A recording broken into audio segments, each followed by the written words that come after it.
heading up to the code 3 chase. Suspect was last reported southbound on Highway 99. 016, 1023 with the pursuit. All right.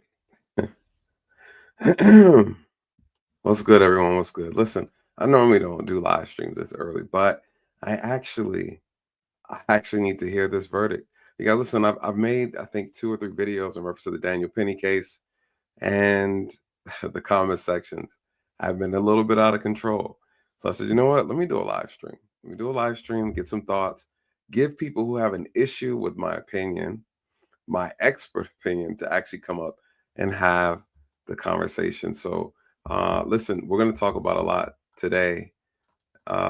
So before we get into all that, for those who are new, welcome to the channel. This is Real Nathan Daly. I actually have been back from a hiatus. You guys have been out working, traveling, and I've unfortunately neglected my YouTube channel for a little too long. And I've missed out on some great opportunities to have some good discussions. Yeah, people already know the shooting with the CEO from United, was it United Healthcare? Very tragic situation. I'm going to actually talk about that as well. Probably not on this live stream, but I am going to cover it because I think there's a lot of interesting things going on. It seems like they're on the verge of really getting closer to the suspect.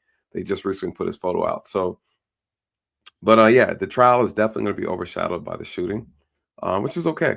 All right, which is okay. So I definitely I believe the jury is going to come to a conclusion regarding the death of the chokehold that was applied on Jordan Neely by Daniel Penny. Now, listen, I'm going to give you a quick recap, okay? And then I want to actually pull up my video that I released yesterday. People are upset about the title. I get it, you guys. It's YouTube. It got to be a little baitish. It got to be a little clickbaitish, right? But to be honest, I'm really peering. I'm really just kind of looking into the future, I guess you could say, based on my understanding of the law, my experience as an officer. For those who are new to the channel, I'm a 13-year law enforcement veteran. I've investigated these type of cases before. I've utilized several techniques of use of force on people. I've used my firearm. I've used every weapon on my belt, you guys, while doing the job. And I've had to defend myself. I work currently as an expert witness for high profile cases. So again, I'm just not somebody with an opinion. Okay. Like, the opinion is backed by experience. It's backed by not just legal experience or law enforcement experience, but also my educational background, right? So you're not just getting someone who's emotionally involved. And what you see like, especially with this case, there's a lot of people who are biased. People say I'm biased, but listen, it's cool. I'm gonna give you the opportunity to come up here and express your thoughts, because everybody knows in this channel we don't censor, and I allow people to speak their piece. You can come up here and make your argument. I love to hear it. We don't censor, okay? All I ask is that you cam up and that you're respectful, okay? Those are my only rules. And you follow YouTube's guidelines, right? Because I don't censor, YouTube does. So please just make sure you're respectful, be mindful of that. But I pinned the link to come up on the show. If you have some thoughts, you want to express how you feel, you're more than welcome. I also posted, for the first time, never used this feature before, but there's a Q&A on here, right? The question is, why do you think Daniel Penny is guilty? Why do you think he's innocent? Because at the end of the day, this if we just take our emotions out of it, right? On this channel, we do facts over feelings. All right. I have this shirt, I wear it all the time. Facts over feelings. What does that mean? It means that we look at the facts, you guys. Remove the bias, remove your political affiliation, remove all that out the way, and let's talk about what the law says.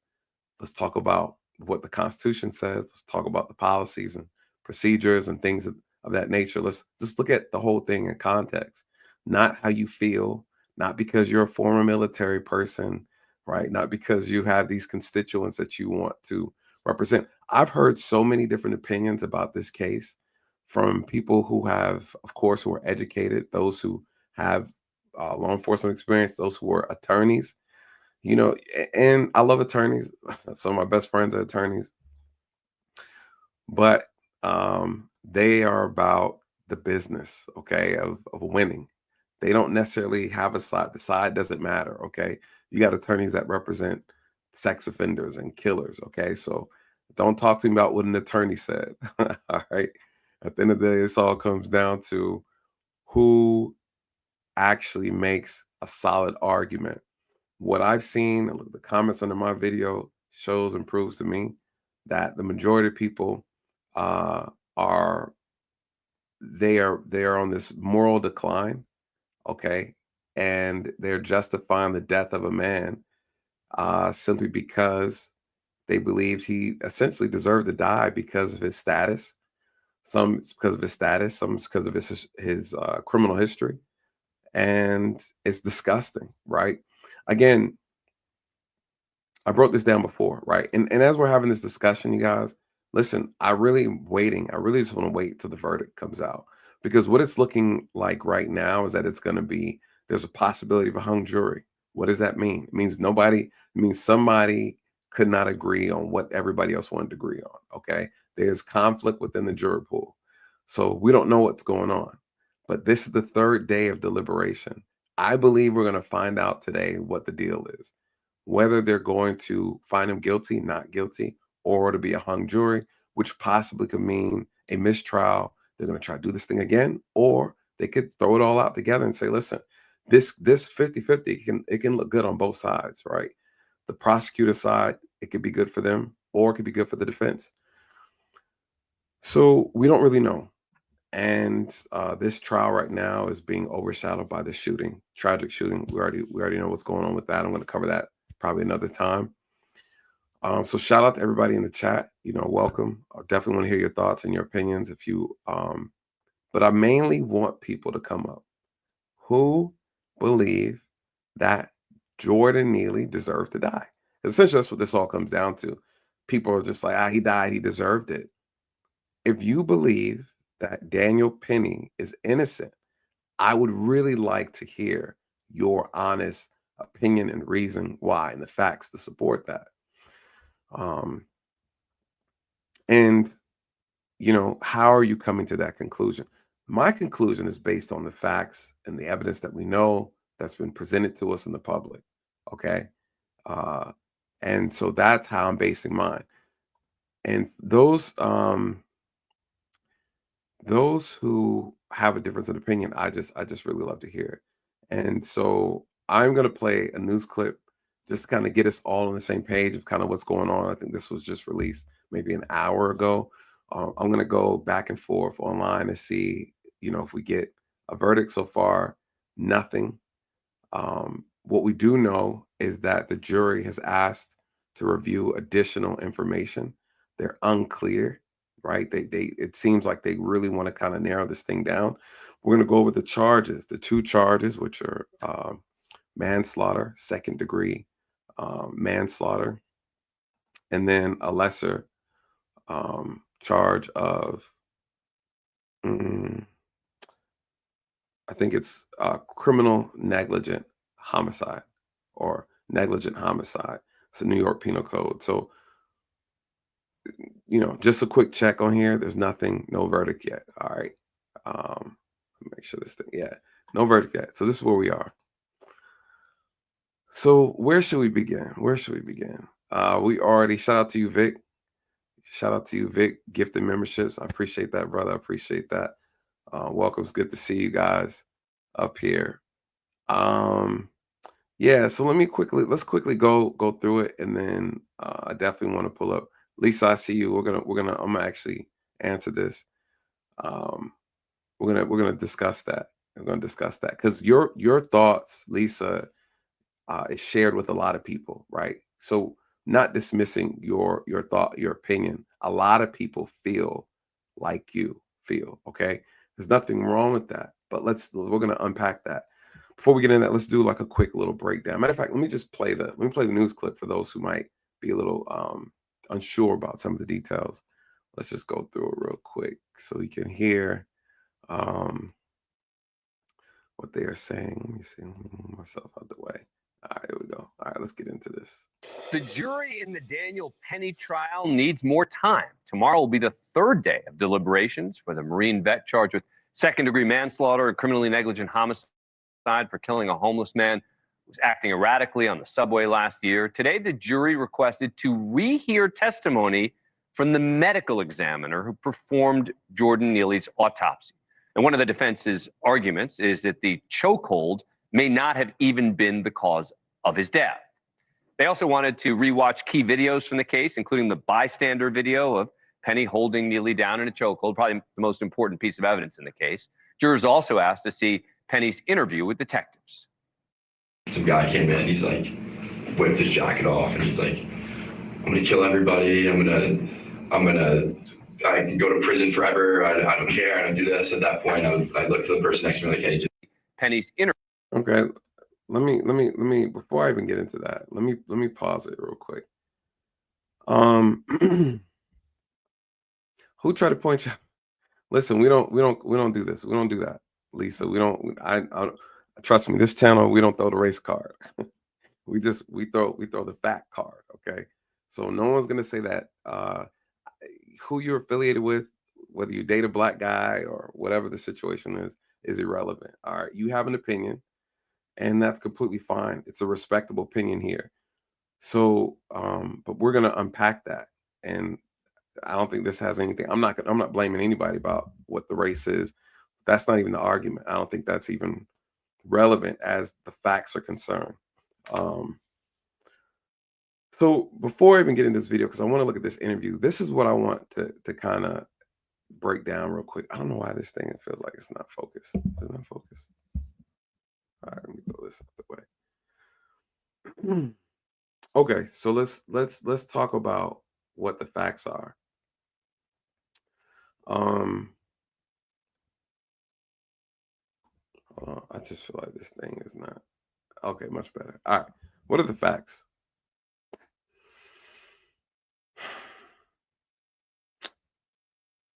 Jordan Neely gets on the train. Okay, the train is occupied. They're in New York. He is having a mental health crisis. Okay, he's loud. He's belligerent. He makes statements such as, you know, I'm hungry. Give me something to eat. Give me something to drink. Something to that effect. I don't want to go back to jail. I'm killing. I'm gonna kill somebody. Or he makes a statement like that. Okay. A witness says he threw his jacket down on the ground. Okay, he's acting irate on the train. While this is going on, according to Daniel Penny, he's the former Marine. He says, okay, I saw it. I see this guy making a commotion. He's threatening people. People look scared. He runs, or he sneaks up behind him. He puts him in a chokehold. Okay. Then he brings him down to the ground. He wraps his legs around his body, takes his hand, pushes it down, and he puts his forearm around his neck. And at some point, it's around his neck. Another point, it's around the edge or both sides of his neck. Right. There's like 3 or 4 different types of chokeholds. The main ones are the carotid, and then the rear naked choke. If you have a chokehold on somebody longer than a few, maybe 2-3 minutes, you guys, they'll black out. Okay, depending on if you're cutting it off here, which is blood to the brain, you'll make them black out, or you could suffocate them this way. While he's doing that, another witness assists Daniel Penny by 2 of them actually are grabbing Jordan Neely's arms and trying to pin him down to the ground while he's choking him. Okay, you see it all through the video. I'm not going to play the video on here. We've all seen the video. YouTube is funny. Okay.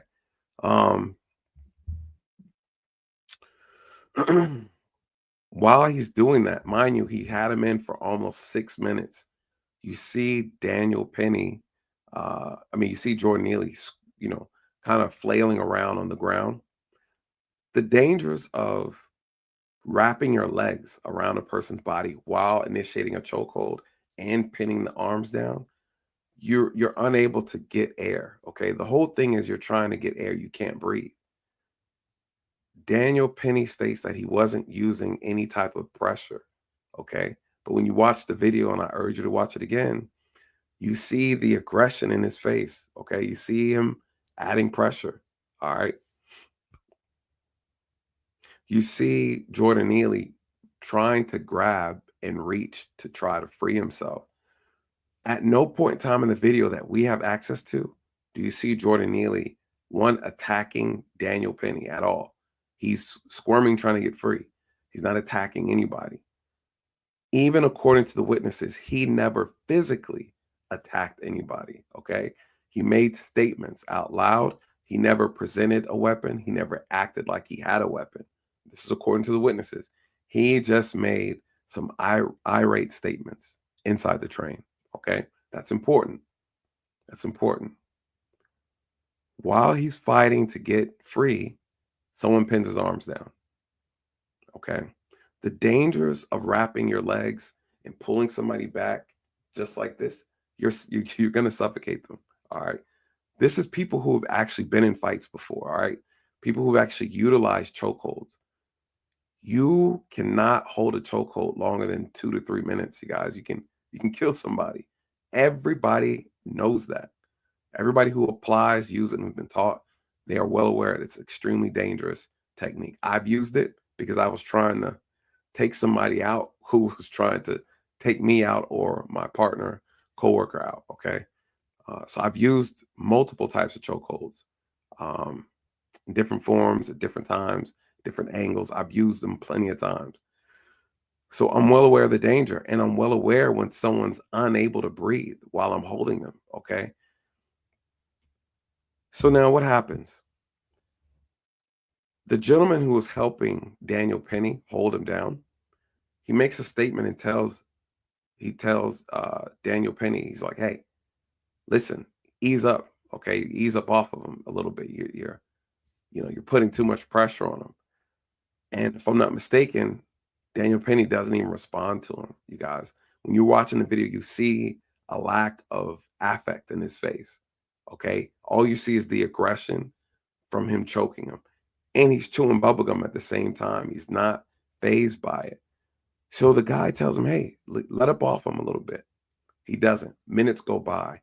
You have another passenger who comes by and says, "Hey, listen, you need to let him go," right? The train has stopped. Everyone has gotten off the train. Okay. People are still filming. He still has him in a chokehold. Daniel Penny, Jordan Neely is still flailing around. You start to see him slow down. Okay. Again, he's not fighting anybody. He's not aggressive. Okay. Minutes go by. We're up at the 6-minute mark. A gentleman comes by and says, "Hey, listen, dude, you need to let him go." Okay. I know how these chokeholds work. Right now, he's defecating on himself. You're going to kill him. Daniel Penny ignores the warning. All right. He's been warned multiple times by witnesses on the train that he is actually putting too much force, or he's going to possibly kill him. He defecates on himself. He doesn't let him go. And the moment he lets him go is after his body went lifeless. We're at the 6-minute mark, approximately. His body's lifeless. Daniel Penny rolls over, kind of pushes him off. He gets up. Jordan Neely's body is lifeless on the ground. He gets his hat, put his hats on. He stands up, he chills. Then the witnesses are coming by the body and say, "Hey, y'all, listen, roll him on his side so he doesn't choke on his spit or something like that." At this point, you guys, he completely incapacitated him. People keep talking about the police showed up, there's a pulse. You guys, you can you can still be dead and have a pulse. People are not aware of that, but that's a fact. The police show up, they try to use obviously first aid techniques to try to revive him. They're unsuccessful. All right, he's pronounced dead. Okay, eventually, I think at the hospital. The gentleman who helped hold his arms down initially lied to the police and said that he witnessed Jordan Neely assault Daniel Penny or assault somebody, which was not true. Okay. He then changes the story. He asks for immunity in order to cooperate because he said he lied, because when he found out Jordan Neely died, that he was going to get in trouble. Okay. So he changed the story. The medical examiner, okay, for the city did the autopsy on the body, located, of course, the bruising around the neck. She saw the video. There's his bloodshot eyes. Okay. There's damage to the eyes that's caused by asphyxiation. Okay. You look at the video, you see all the evidence. She rules out the death by asphyxiation. Where she went wrong is she made the call before looking at the toxicology report, which is a no-no. Okay. Before you make any judgment, you look at everything. You look at all the evidence, which is a strong case made by the defense team. It's like, hey, listen, you make this judgment before you even looked at his blood. Could have been other circumstances involved in his death, which is 100% true. Why is that a problem? It's a problem because you need to know all the facts before you make a judgment. What they found out in his blood, he had synthetic marijuana in there, K2, right? Basically, it's marijuana that's been sprayed with some chemicals, okay, that intensify the high. All right. I've never seen a case where a person died from smoking synthetic marijuana. Okay, never. All right. Well, the defense team gets a pathologist, right? An expert witness. Basically, what I do, but I do for police and against police issues, policies, and use of force cases. They brought a pathologist that they hired. The pathologist says, "Listen, he didn't die. There's multiple factors that caused his death. I'm gonna tell you why this is important. One, they said he has sickle cell. Two, he has mental health problems. Three, he had synthetic marijuana in his system." What the pathologist is saying that because of these three things, you can't say that they did not create realistic factors that cause his death, right? As if those things alone, if he's walking and doing cartwheels, would have killed him, right? Sickle cell, mental health, and synthetic marijuana in the system. It's a big reach, but again, they're trying to cast doubt. Why is the defense team using that as their defense, which I think is a bad defense? Why are they using that? Because the charges that Daniel Penny is being charged with is second-degree homicide and negligent, second-degree manslaughter and negligent homicide, criminal negligent homicide. What are the best defenses for these charges? One, you have to prove that the person, when it comes to manslaughter, did not do anything reckless, okay? And in another instance, you have to prove that there wasn't any other secondary factors that had anything to do with the death, which is why they're trying to lean on sickle cell and synthetic marijuana. You guys, it's bull. It's bull, okay? Just being completely honest with you, it's bull. But they got to do something, right? They have to. They got to try. They got to try. They're attorneys, and winning this case would be astronomically important for them. So this is their defense. This is their only defense. Their only defense is to try to prove that he wasn't negligent, right? That Daniel Penny was not negligent at all. They can't prove that, okay? What they can try to prove is that there is other factors that causes death. Their only argument is causation. Basically saying that, yeah, he did what he did, but it didn't cause his death. That's their only defense, which is a tricky one. I'm gonna tell you my personal opinion, right? I said it on my other video, what direction they should have went in. But nonetheless, that's the defense. Here's the issue. Okay, let's talk about the Americans, right? The people who are looking at this case. And I'm gonna pull up the comment from Lisa because I think she speaks to a lot of why or how people feel. I got a lot of negative comments from my video. And my video is people say, "Oh, you're biased." I'm not biased. People say, "I only have this opinion because Jordan Neely is black and uh, Daniel Penny is white." You guys, I don't care. Okay, this channel, for those who know my channel, I don't care about any of that. But I can recognize when people are racially insensitive. Okay. I do recognize racial undertones as well. It's a reality, right? This is America.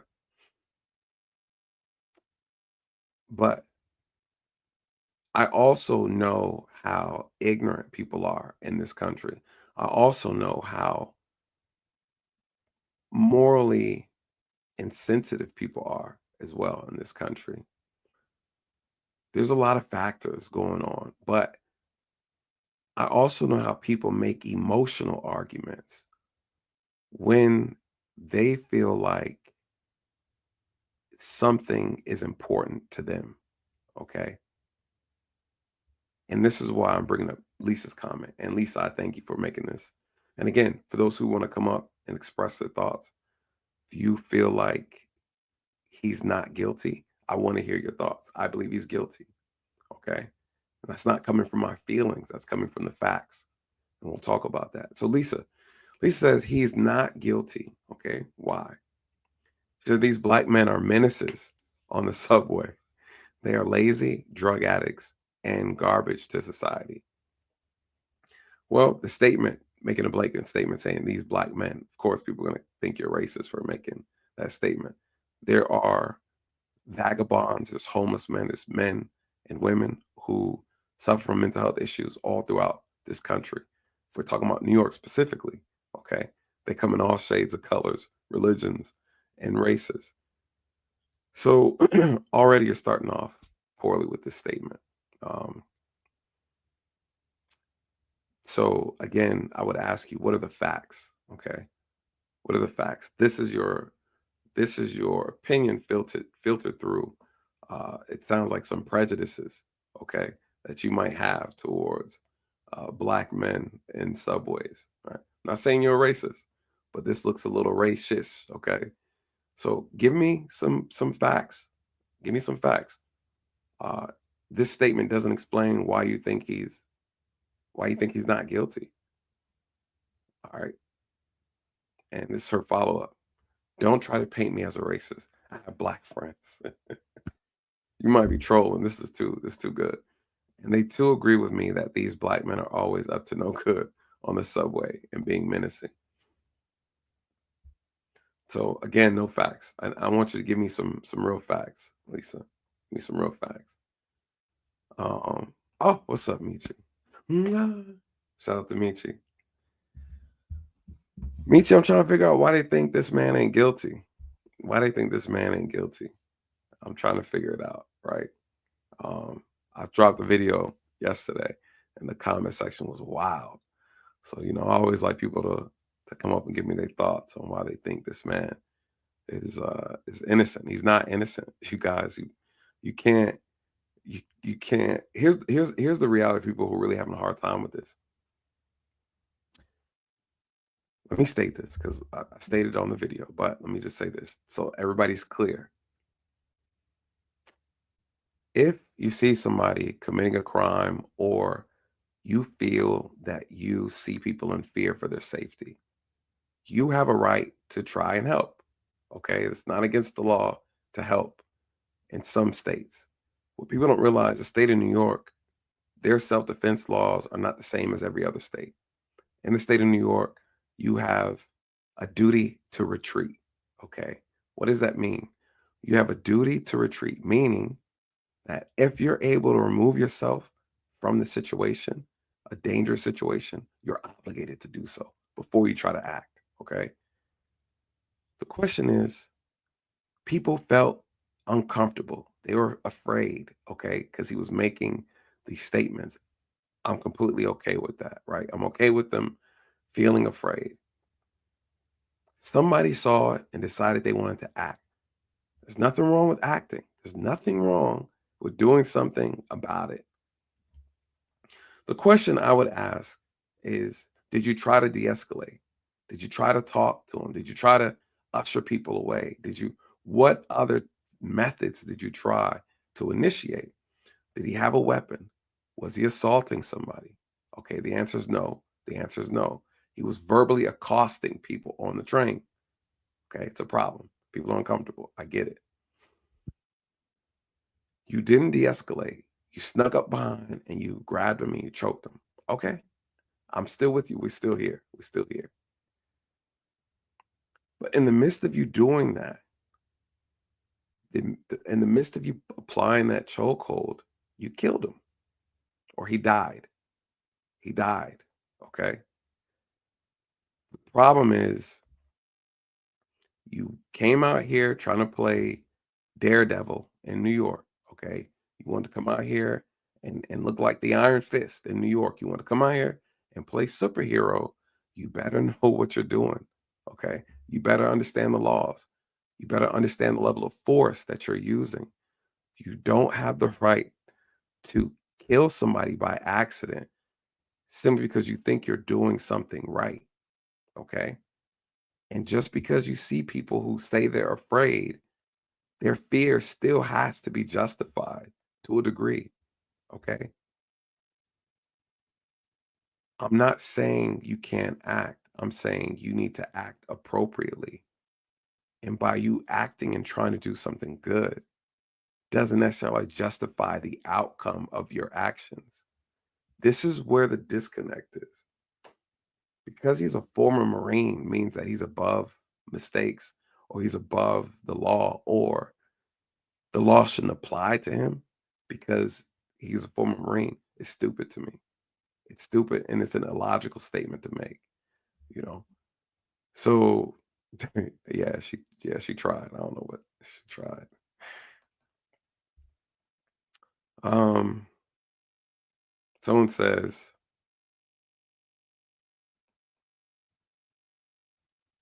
shout out to Justin. Justin says, if Daniel Penny was a black man, we wouldn't even be here. He would have gotten an award, and that would have been that. But the media loves to stoke fear with good white on black news stories. I would agree and disagree. I think that these type of situations do happen a lot, and they become politicized. And I agree, it's become politicized. And essentially, you have politicians that weaponize these things for the benefit of themselves or their career. I agree with that. At the same time, the facts are still the facts. Though they want to highlight this, the facts don't change. The law doesn't change. The attention has changed, but the law does not change. There have been plenty of cases where it's been black on black, it's been white on white, and the outcome has still been the same. It just doesn't get the media attention. The media is going to be hyper focused on this, right? Because it's a blue city and there's a racial dynamic. So I agree with that. But there was another case where it was black on black. All right, the suspect was black and was actually physically assaulting another man's girl. Okay. And he stepped in and I think he stabbed him. Okay. He stabbed him, defending someone who was physically assaulting his partner. He stabbed him. The suspect died because of the stabbing. And guess what? It was ruled as self-defense. What is the difference? Because someone brought that case up to me. And I said, well, the difference is this man was assaulting someone, actively assaulting, not accosting verbally, physically assaulting. You know, you guys, that matters. That actually matters. In this case, Daniel Penny never touched anybody. Correction, Jordan Neely never touched anybody. Okay. Jordan Neely didn't touch any of those women on the train. He didn't touch Daniel Penny. And someone went up behind him, snuck him, dropped him to the ground, and held him in a chokehold until he blacked and passed out. And due to that action, he died. What does that mean? Did he try to kill him? We can't prove it, but we know he died. You actually see him strangle the life out of him on video. The problem I have with a lot of you guys on here who trying to come to Daniel Penny's defense is that you feel like Jordan Neely deserved it because he's homeless and he had mental health issues. Now, I didn't say he had mental health issues. That's what they proven. That's the facts. Okay. A mentally ill person who was acting erratic, belligerent. He died. So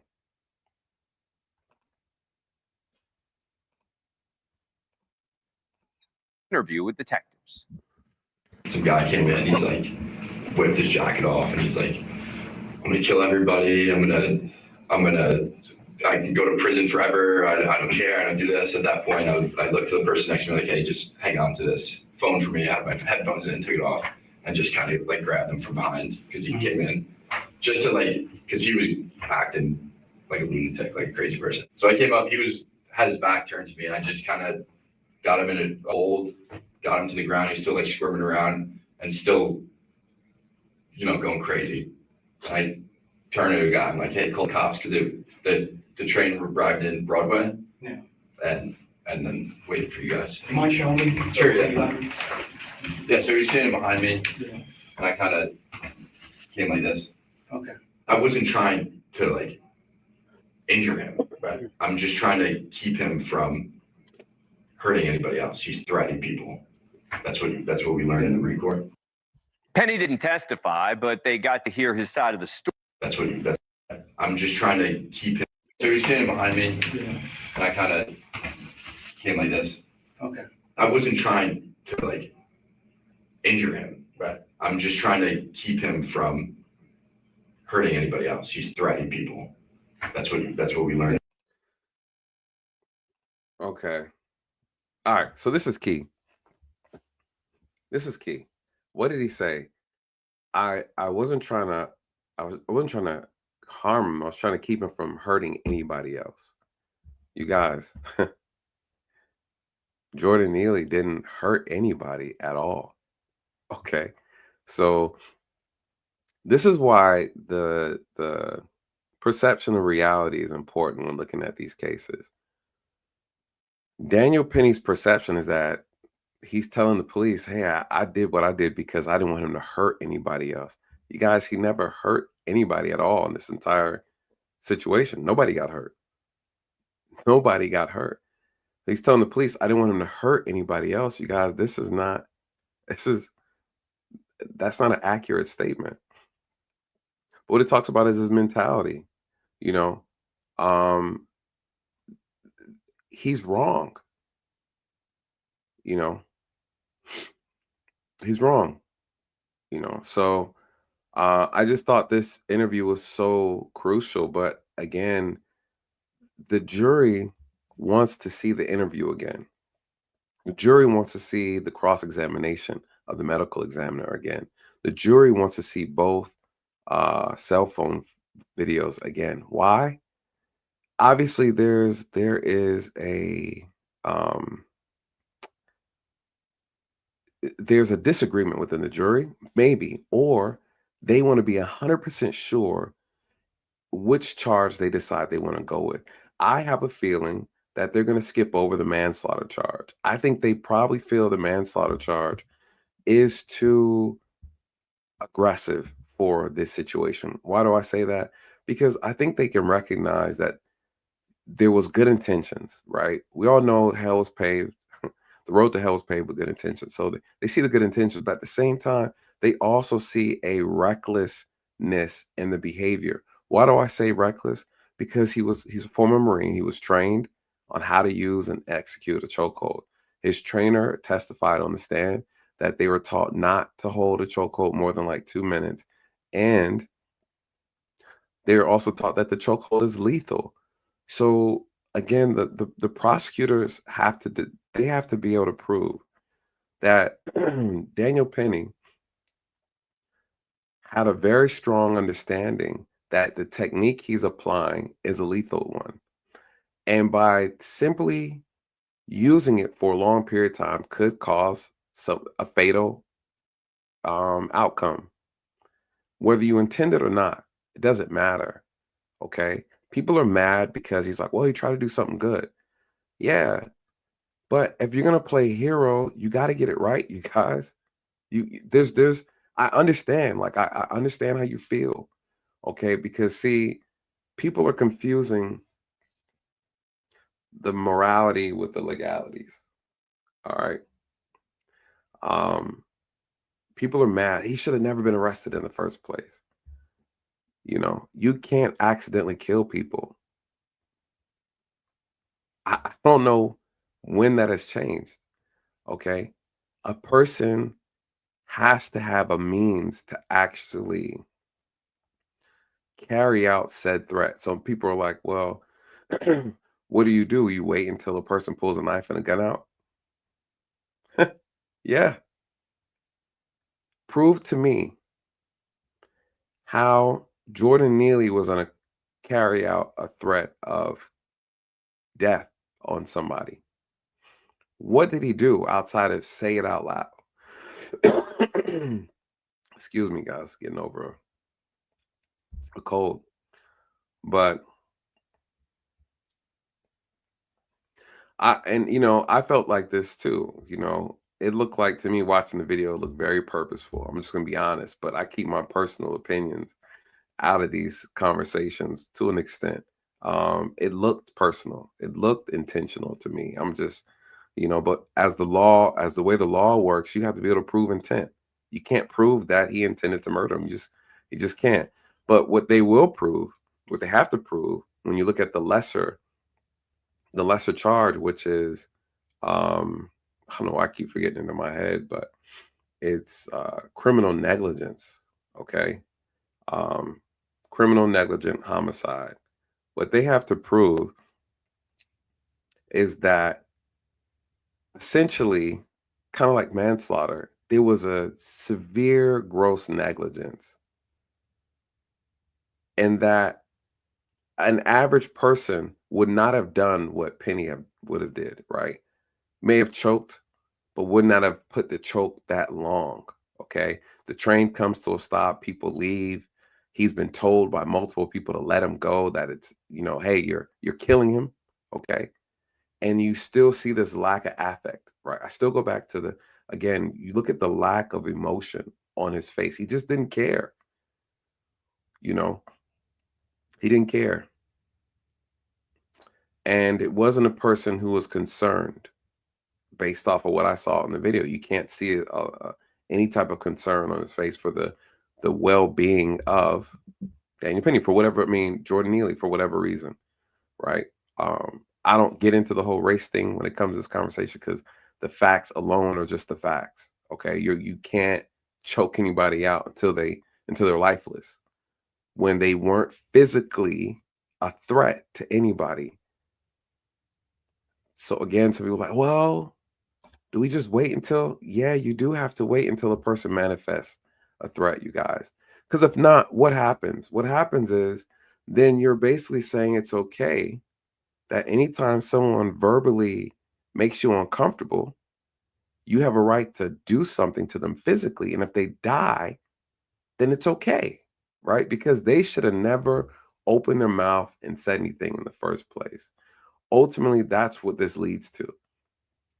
That if a person dies during the detainment, um, the lawful detainment by a citizen during a citizen's arrest, that's okay. Basically. Basically. Um, if you're going to act, you need to act accordingly, appropriately. You need to know the law. Don't come out here and try to play damn daredevil, Marvel superhero, and you mess around and end up in jail. Okay. And then you like again, I don't understand why this is such a complicated concept. Um, a lot of people who have an opinion to this that they don't like him being arrested, they have a very strong Eurocentric complex. Okay. They really do. And uh let me check little updates. Let me just check on the updates real quick, see if there's anything. Still deliberating. The Anthony trial jury asked for footage testimony. Yeah, still deliberating. Um, Anybody want to come up?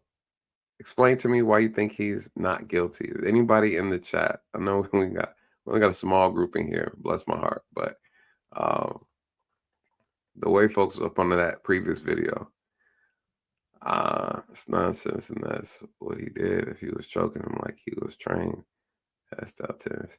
Okay, this is good. I like this comment right here. Shout out to the second bully. He says, "That's nonsense." I don't know what y'all were saying before, but he said, "That's not what he did." He said, "If he was choking him like he was trained, he would have passed out before 10 minutes." This is true. Which you can argue that being the intent, right? There was no intent. If I truly intended to choke him out, I could have got him up out of there within a minute or two. That is a fact. I agree with that 100%. Here's the problem.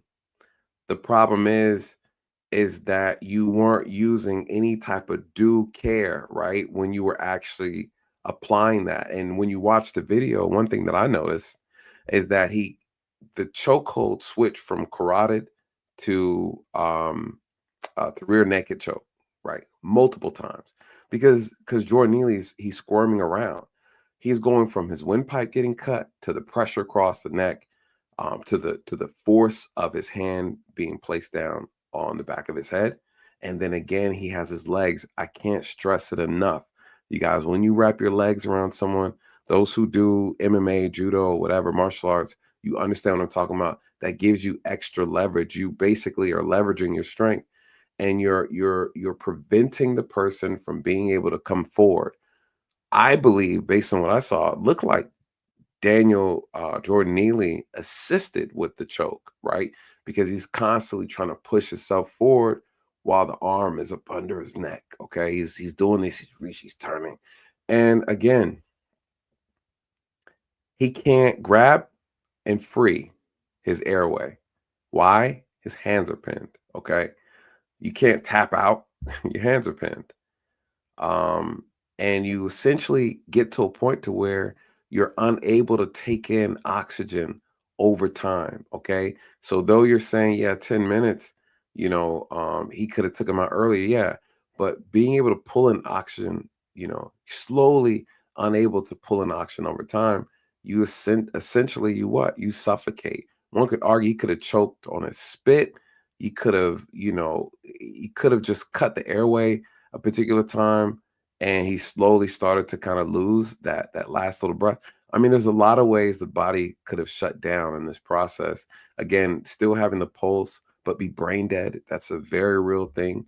Um, I've came on crime scenes, people been shot, and their body is going through like a death rattle, and you like, is he breathing or is he not? And you get what I'm saying? So there's so many things. The body's very, very mysterious when it comes to things like that. But that's a good point in reference to, if he wanted to, that would be an argument on intent. Hey, the intent, if he intended to do it, he would have been out a long time ago. Yeah. But if it's a inappropriate chokehold because he didn't know what he was doing or he applied it inappropriately, then the death is slow and steady. Okay. It's slow and steady. And that's basically what we saw. We saw a slow and steady asphyxiation, in my personal opinion. So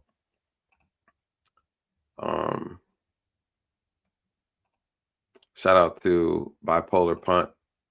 He says, guilty, use too much force. Anyone knows more than 30 seconds choke will kill someone. Some of y'all can't even hold your breath for 20 seconds. And you talking about, he wasn't putting that much pressure on his neck. I'm like, did y'all watch the video? You don't need pressure. Take your hand right here and just press it just like this until listen. It don't take much. All right, it don't take much. Trust me, it don't take much. Um,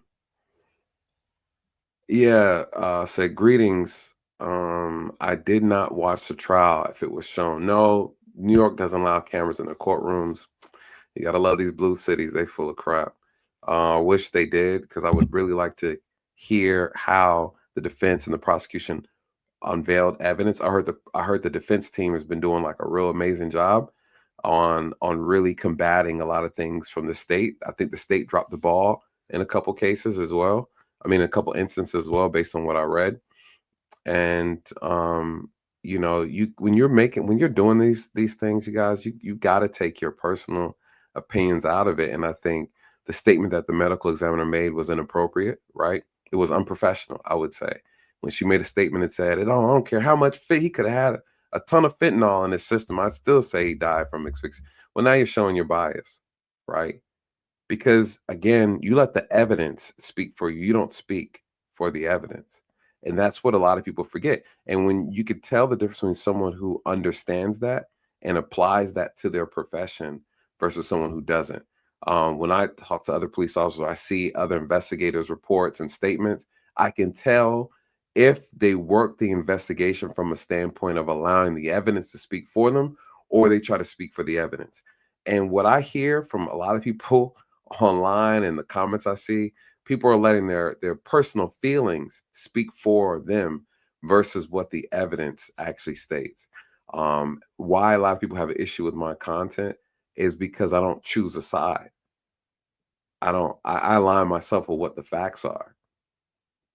You know, I don't care either way.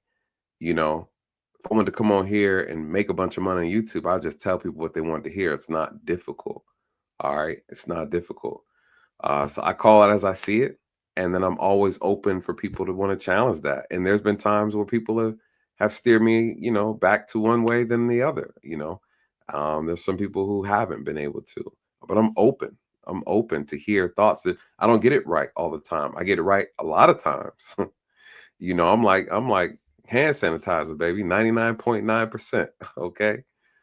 But at the same time, I'm open to hear different thoughts, and I don't believe that my opinion is absolute. But at the same time, if I'm challenging the facts and you're challenging feelings, then there's going to be a clash. Um, so, and if you're a white racist or a black racist, then you're going to have a hard time digesting my content anyways. Because today you're going to love me and tomorrow you're going to hate me. Trust and believe. All right. So he's saying, greetings. I did not watch the trial. If it was shown, no, the trial's not shown. They gave us a bunch of damn cartoon pictures. Does anyone know if they had an expert on force protocols? No, I don't think so. I think the only expert, the closest thing to a force expert would have been the actual Marine martial arts instructor who actually taught Daniel Penny. And he came up there and he just crushed the whole defense's argument. And he's like, we don't teach that. And he knows that it's lethal. And he knows that we're taught that it's not supposed to be applied more than 2 minutes. I think he said 2 minutes. So that within itself is a problem. So I think you know, yeah, that within itself is a problem. But you know, again, the use of force is my expertise, you guys. I'm an expert witness for police policy procedures and use of force. And what people don't realize is police use of force and the police self-defense requirements mirror citizens' use of force and self-defense. Okay. What do I mean by that? The only difference a lot of times separating police and citizens is the oath that you take. Okay. Police get a little bit more leadway in things and certain things because they're trained. But the reality is the standard of use of deadly force that police are weighed upon is the same that a citizen is weighed upon. You need to have you need to have the fear, okay, of great bodily harm or death. All right, that's number one. Number two, in a lot of states, you need to have in a sense, no other option. In a lot of states, no other option. Some people call it the House Doctrine. Of course, some people call it stand your ground, right? Those are all these different like kind of media terms, but the reality is like the self-defense is like you really don't have any other option. This is kind of like your last resort in most states. New York, New York, you got to show that you made effort to remove yourself from the situation if you can. Okay. New York is a tricky state because there have been some clear cases where self-defense was legit and they tried to charge the guy. You know, he was still able to kind of get off, but the fact he got charged, right? So New York, I get how people feel. It's a funny state and they are pro-criminal. I'm not gonna lie, all right? But you still have to look at everything case by case. What's the next thing? A person has to have the means to, if you're gonna use lethal force on a person, they need to be able to have the means to actually carry out the threat. Okay. Why do I say that? You can't just kill somebody because they're like, well, I thought they were about to kill me. See, this is the problem with this case. You guys mess around and think this is like some sort of Minority Report. Because a lot of the comments that I see are just like, well, what if he was going to do this? And what if he would have did that? You know, everybody's living in this damn fairy tale. You can't take a life based on what coulda, shoulda, woulda didn't happen. Okay. And you damn sure can't take a life because somebody was yelling and screaming some obscenities. If that's the case, there have been a lot of people executed out of here by now, right? Does the person have the means to carry out the threat? Did the person manifest the threat? Okay, these are the things that are needed, you guys, to use deadly force. We had the same conversation years ago with the Ahmaud Arbery case. All right, I covered that trial and broke that down, and people were salty about that. You know, that you can't use deadly force on somebody when they're not even attacking you. Okay, all right, and you find yourself defending against somebody who's attacking you, who essentially thinks that they're defending others, right? So essentially, you have this case where Daniel Penny jumps and grabs him from behind Jordan Neely and starts choking him out. What if Jordan Neely decides to take a, if say he then gets into a fight with him, trying to get away, free himself, and ultimately ends up hurting Daniel Penny? The question is going to be like, well, did he even have the legal right to even mess with them in the first place? All right, let me tell you this real quick before I get up out of here. There was a case that happened not too long ago. I can't remember what state it was in, but I covered the incident. I thought it was a very interesting, very tragic case. There was a guy. When we talk about white and black, let's talk about it. This is a white and black dynamic, which is why I got a lot of attention. There was a guy who was a firefighter. He was in the gas station. I can't remember the gas station. There was a black guy, of course, in line. And he was verbally accosting the what do you call it? The clerk, okay, inside the gas station, cursing her out, calling her all kind of bees, whatever. The firefighter, white guy, okay, he then is now telling the black guy, hey, you need to get out, shut up, you know, whatever. He starts now trying to come to the aid of the clerk, the store clerk. And it's now he's threatening the guy who's threatening the woman. Okay. In his eyes, he is trying to defend this woman who's not in physical danger. Okay. But the guy is being rude. He's being disrespectful. He's being all the things you don't want to see. Okay. Somehow they go outside and the verbal altercation continues. The verbal altercation turns into a physical one because I think the guy forced him out the business. I can't remember clearly, but let me just give you the synopsis. All right. He forces him out. They start physically fighting. Okay. While they are fighting, the firefighter gets the best. I think they're fighting, if I'm not mistaken, the black guy had a gun. The gun dropped out. Okay. The gun drops out of his waistband, I think, and they're fighting, tussling again. The white guy gets them, I think, in a chokehold. Okay, I think it's a chokehold. I'm trying to remember. It's been a while. He gets him in a chokehold, and he's choking him out. You guys, he's choking him out. He's winning the fight. Okay. The girlfriend of the guy who started all this drama, okay, inside the business. She gets out, she's like, let him go, you're killing him. Let him go, you're killing him, right? Let him go. The white guy's like, night, night. Okay, he's like, night, night. What'd the girlfriend do, you guys? The girlfriend sees the gun on the floor. She picks the gun up and tells him to let him go, okay? Now, her boyfriend is struggling. He can't breathe. The girlfriend thinks he's about to die. The girlfriend doesn't know about the altercation inside the store. She just sees her boyfriend being choked out. You guys, she pulls the trigger, shoots the firefighter in the head, and kills him. All right. Who do you think got shot? Well, obviously one's dead, but who's at fault? You see, who's at fault? Now, I know who's at fault. But when your emotions are involved, you're going to look at it, you're going to make this judgment based off of morality and not legality. This is the problem with this case with Jordan Neely. People are looking, they're trying to judge this and filter this thing through their moral lens, not a legal lens. This is a legal problem, you guys, not a moral one. They want to blame medical institutes, hospitals, and police, okay? They want to blame his mental health condition. They want to blame all these things. But there's a law, okay? And the law doesn't always get it 100% right. But 90% of the time, you're going to fall victim to what the law says. In that case with the firefighter, you guys, they viewed the level of force that the firefighter used against the suspect was excessive. And the woman who's a third party, his girlfriend, saw it as a form of self-defense. She was defending him. But she used lethal force because she believed that the boyfriend was going to get killed. You guys, she shot him, and guess what? She was justified. All right? She was justified. I'd have to go through my catalog and find that video. But what's the moral of the story? The moral story is if someone's life isn't in danger, you need to mind your damn business. Okay. I travel all over the place.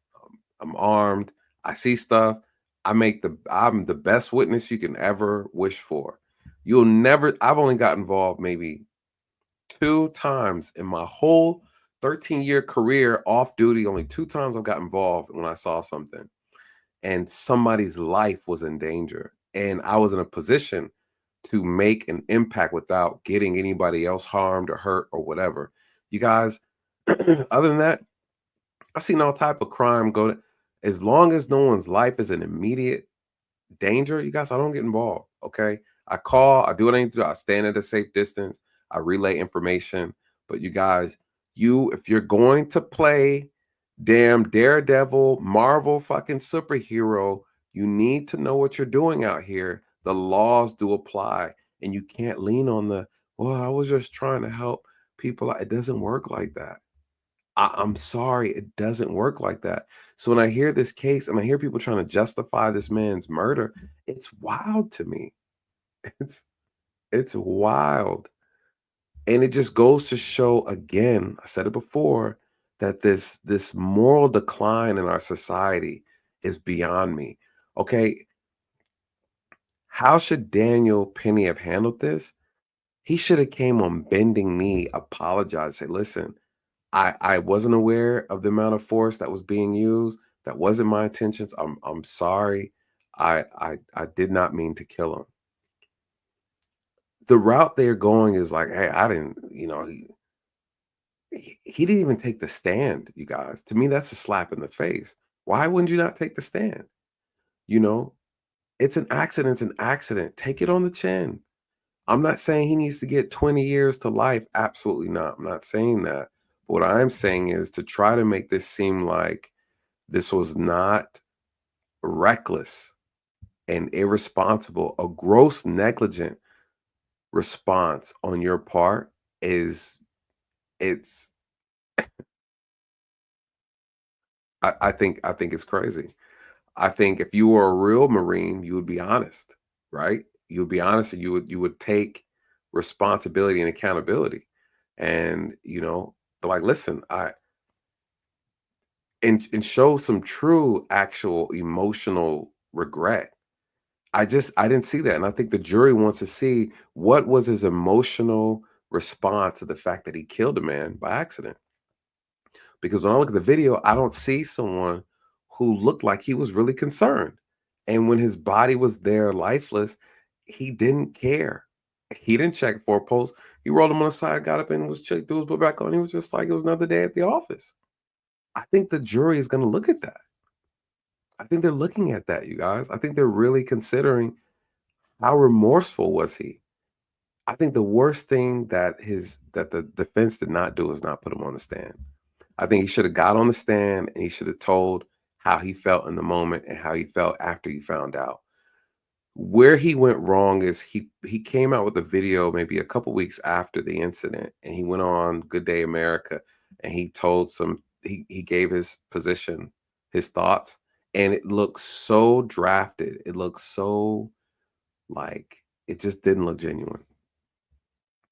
I think the best course of action would have to take accountability, look at it in the face and say, I was wrong, but I felt like I was doing the right thing. I'm so sorry. And I'm just asking if you can show mercy on me. That's the defense he should have took. And I'm just speaking from someone who's been in courtrooms for years. Guys, I've seen so many cases.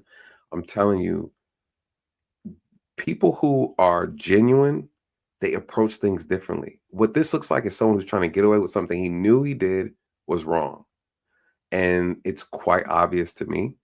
And so people say, oh, you're biased. I'm not biased. I'm just looking at the facts. I'm looking at the facts. So I just urge everybody to watch the video again. Some of y'all haven't even watched the video. So the cause of death is death by asphyxiation. And so the defense is trying to say that you can't rule it out as being asphyxiation because he has sickle cell. He had synthetic marijuana in his system, and that he suffered from mental health disorder. When did those three things kill anybody? And we're just going to ignore the fact that he was being choked out? Come on, man. So it's crazy. Shout out to you, Dre. What's good, bro? So that's just my thoughts. We had an hour. I wanted to go through some whatchamacallits. But let me play this last little bit though of the interview. I mean of this news thing. In the report. Penny didn't testify, but they got to hear his side of the story in his own words through that interrogation video. The jury also requested to see a compilation of police body camera footage from the time. I was sitting over there, I heard the young man that's on the floor saying, you know, hey, I'm willing to die, you know? I'll do anything. I'm willing to die. I'll go to jail. I don't care. I don't care. And he was saying it so loud that everyone turned around. So this young man, he got belligerent and he tackled him down. The guy with the brown jacket took him to the ground. Yeah, he took him to the ground and gave him a chokehold. Not a hard chokehold, just enough to secure him. And the guy fought. And he kept holding him. All right. And then that's when everybody totally realized what was going on. And I think this guy's on drugs, you know, because when he came in, he was unbelievably off the charts. He scared the living daylights out of everyone. I've said it before. I don't see how they possibly are going to convict. But joining me now is Misty Maris, trial attorney and legal analyst. Good to see you, Misty. What do you make of the jurors' requests of what they're asking to see again? Well, the jurors seem to be looking at the critical issues in the case because first they asked to see the body cam footage first and the video of the incident, then followed by the medical examiner's cross-examination, interestingly enough, relating specifically to testimony regarding her conclusion about the cause of death, and also where she testified that she wasn't sure how much pressure Penny was exerting, that she couldn't tell from her examination. So to me, the jurors seem to be very focused on that causation argument. That the defense is making that maybe, because that's sort of the out right? Right. For the jury, really, to say, look, we can't say beyond a reasonable doubt that this was necessarily the cause of death because there were some other underlying issues and drugs, et cetera. Right, because if the jury was going to make the determination that this was justified, they don't have to get to causation because he acted in self-defense. Right. And they would have made that conclusion, and they could still. We don't know, because we don't know if there's a split in the jury room. But the evidence that they looked at today, and that cross-examination specifically, led me to believe that causation was an issue in that jury room. Now, look, outside the courthouse, there's a bunch of Black Lives Matter people protesting, and the family of Jordan Neely has been regularly holding press conferences. This is some of it. I believe in the prosecution. I believe that I will get justice is a penalty award for one's acts or deeds. I think I'll get a reward for it by getting the justice, and I think that he'll get the penalty. I don't see how this jury is going to convict. I don't usually say things this definitively. I will be shocked if the jury convicts. I'm not saying there can't be a hung jury. I'll be shocked if the jury convicts. You? I would be absolutely shocked if they convicted on manslaughter. I could really see a hung jury here. I don't think we're going to see a But how about on the other? How about on the? Well, it's a lesser included, Dan. Yeah. And sometimes when you have a lesser included on that verdict sheet, especially if the jurors are grappling with causation specifically as opposed to justification, I could see it. Sometimes it's almost seen as a compromise. Well, that's for sure. But three or four of these jurors have felt threatened on the subway. And here's my issue. Again, I like how he's kind of already showing his bias too, right? He's like, I don't know how. What do you mean you don't know how they could convict him? What do you mean you don't know how? Because I'm trying to figure out how we don't, like, how do you not see that? Here's always a litmus test, you guys. If Jordan Neely was a woman, okay? If Jordan Neely was a woman and Daniel Penny did this to a woman, would this be okay? I always say these things, the best way to test people's true opinions is when you start changing genders, right? You change the race, gender, age, things like that. You get a whole different response. Why do you get a different response? Because people are actually grooming their opinions through their feelings. All right? Through their feelings. Why do people feel so sensitive about this?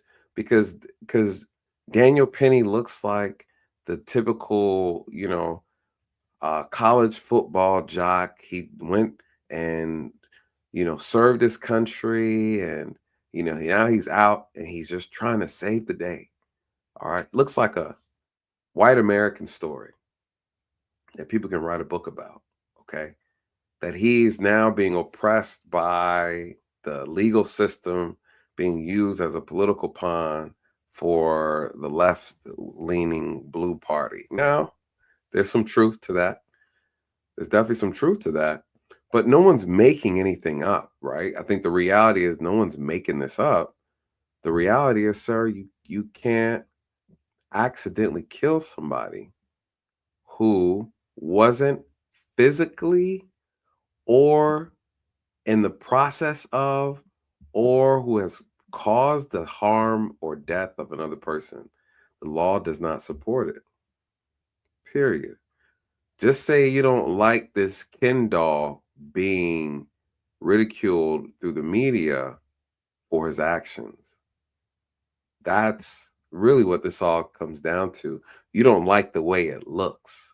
You don't like the optics of this white man who looks like he might have been the perfect cowboy, perfect movie star. He has the look, he has the chin, he has the nice curly hair, right? He has a real soft voice. You don't want to see him dragged through the media when he was just trying to be a hero. That's all people are calling him. They're calling him a hero.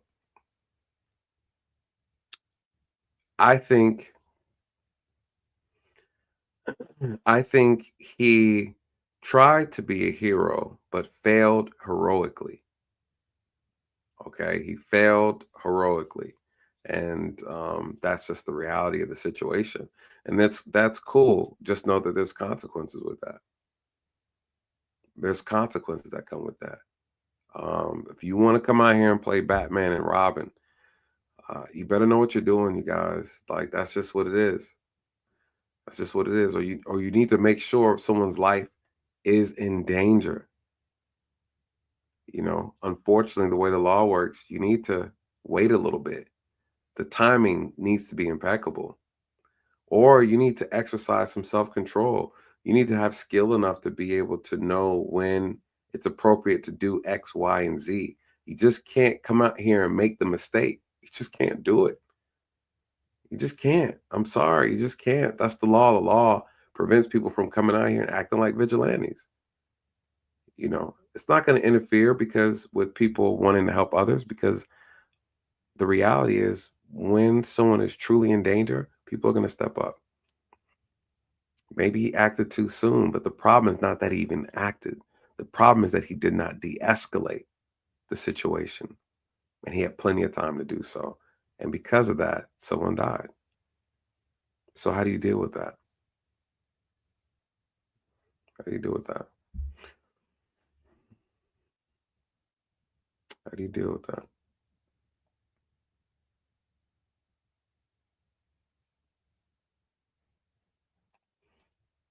I like this. No, it wouldn't be. The likelihood of a woman beating to death another woman and child are slim. Slim does not mean it's not possible, right? I'm not asking you what the probability is. I'm asking you, what if this was the scenario, right? Don't argue with me and say that's slim. I'm saying that people treat women differently, all right? And people respond to women differently when they are suspects and victims. Okay. A 6+ mental ill homeless man can easily do serious harm, just like being ridiculed. Or, yeah, you can do harm, but he didn't do harm. This is the part you guys aren't factoring in. He did not harm anybody. He didn't harm anybody. You see what I'm saying? Like, all the comments that I see from people who are making these statements, like the one that you made, is that you guys are all trying to predicate this off of the idea that he could have harmed somebody, but he didn't. He didn't. But he could have pulled out a knife, but he didn't have one. He could have had a gun, but he didn't have one. He could have assaulted somebody, but he didn't. He did not. So you acted off of an assumption that he could have done something. Okay, that's fine. I'm okay with that. I can accept that. But you better have some control on the level of force that you use on someone who hasn't used any force on anybody. You better exercise some due care when you are trying to put a citizen's arrest on somebody who hasn't caused anybody any harm. That is your responsibility. Why? Because you took up the mount and decided to play Captain Save the Train. You wanted to play Daredevil in New York. You wanted to play Spider-Man, and it backfired. You guys, this isn't Minority Report where right? You have some psychics who said, hey, listen, if you don't stop him, he is definitely going to do this. He's going to harm these women and children. All right. He has a knife. He has a gun. He's going to do something. It's going to happen. We know this for a fact. This is Minority Report. So you got to do something. That's not the case, you guys. So it's okay for us to physically intervene simply because we think someone is going to do something and then they die by accident because of our negligence, right? We're responsible enough to detain, restrain, and harm somebody, but we are not responsible to care for their life in the process of doing that. Absolutely not. That sets a horrible precedent.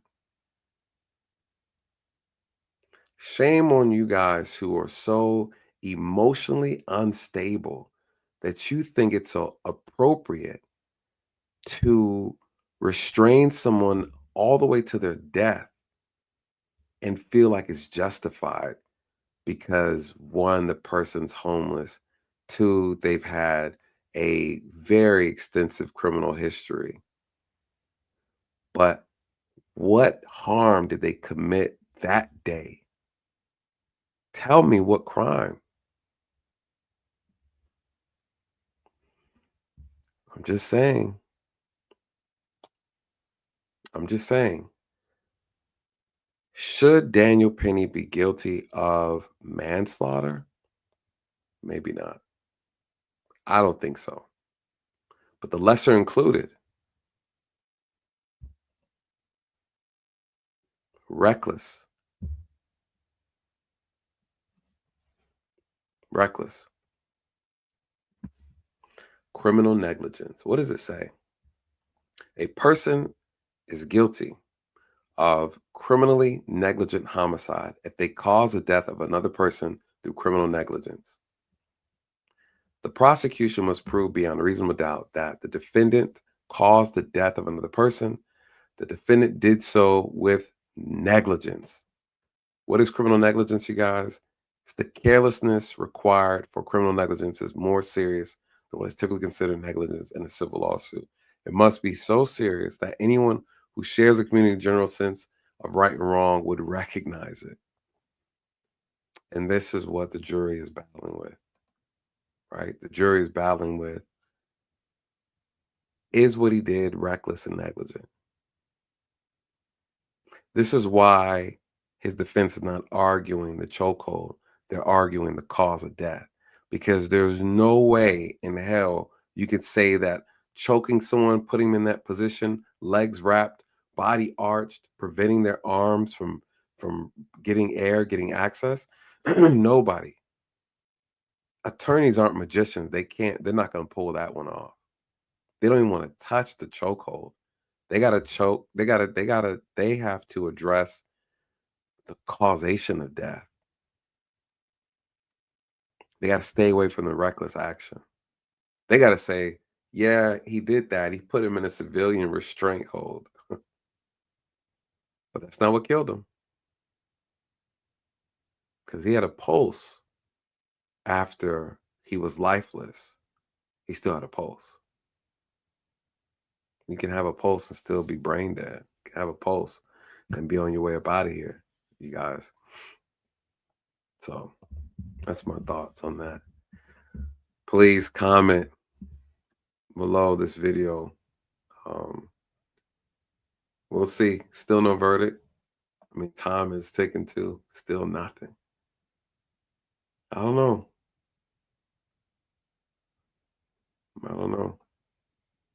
The most recent update, nothing.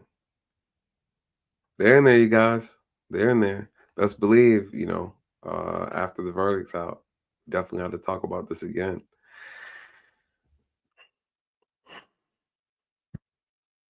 Those making those moral arguments, we're not here for that. We're here for the legal one.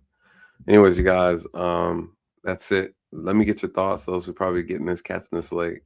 Let me get your thoughts in the comment section. I want to know what you think. Daniel Penny.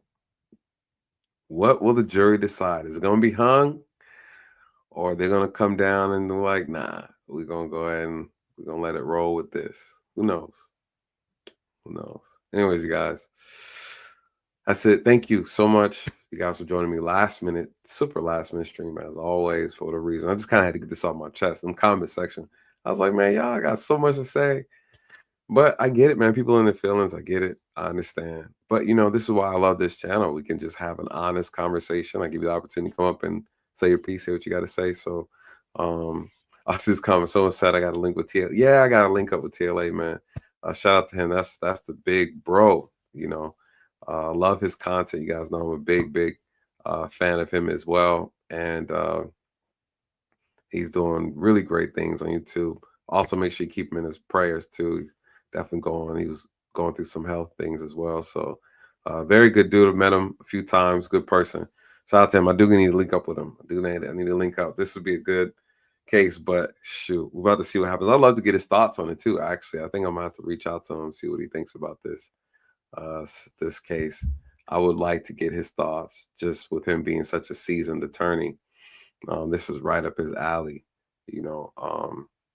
Even if we do like a mock kind of like trial cross-examination, I would love to kind of go back and forth with him and see kind of what he would pull out and use as a defense strategy on this case, and you know what it looks like. So he's the perfect person to talk to about something like this. But anyways, you guys, like, comment, share, subscribe, and with that, good night.